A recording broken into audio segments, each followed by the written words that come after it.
Hey guys, it's Warren from KLGadgetTV and this is the Huawei P9. So the P9 is pretty much different from Huawei's predecessor, the P8, otherwise the last flagship, the Mate 8, because this phone is really focusing on its camera features and they're partnered with Leica to make the camera algorithms really great on this smartphone. Alright, we can see that the P9's box is pretty simple this time as compared to the Mate 8 because the Mate 8 is actually a premium phone, but that doesn't mean that the P9 is not premium at all. So here we have the Huawei P9 branding in gold, and here's the Leica branding that shows that it is actually, the camera is actually co-engineered with Leica. So we're going to take the phone out of the box just like this by lifting up the lid. We should be able to see the hero device right here. There we go, this is the Huawei P9. It doesn't look too different from its predecessor, the P8. So let's put that aside and take out the contents from the box. Right, here's some serial numbers that we do not want to see.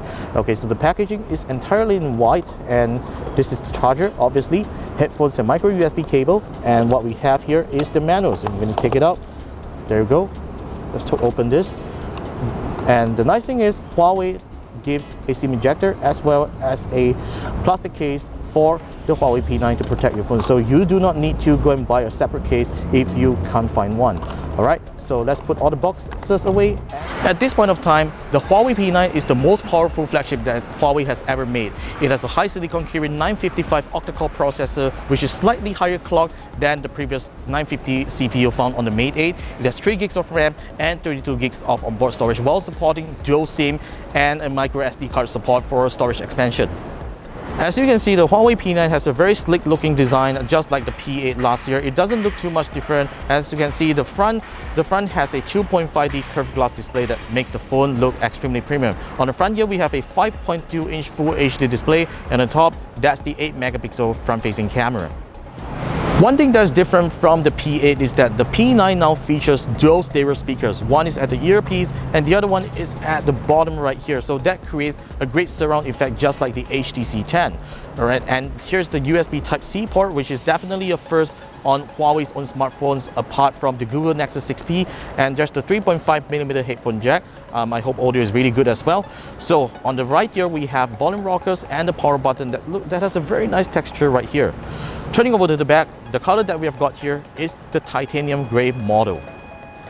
So Huawei says that the P9's fingerprint sensor is much improved from the Mate 8 because this is level 4 detection, which means this fingerprint scanner is able to scan the innards of your fingerprints, which takes even more detailed prints, and which also means it also has better security.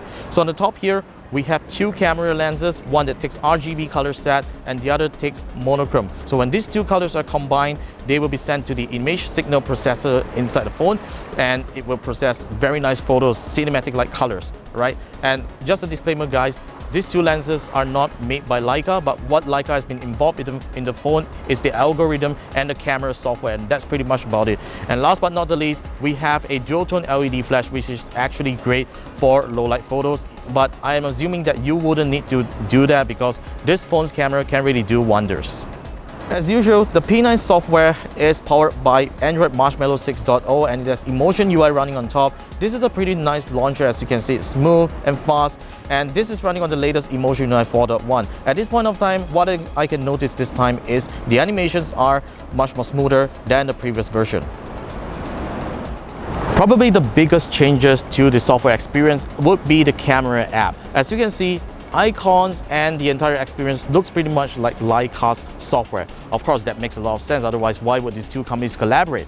Alright, so this is a simple mode of the camera, and there are a couple of icons right here. This is where you can apply your filters, and this is where you can take depth of field photos.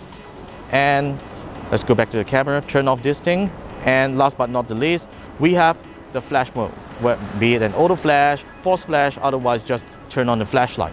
Okay, so once I slide this to the left, it will become the pro mode.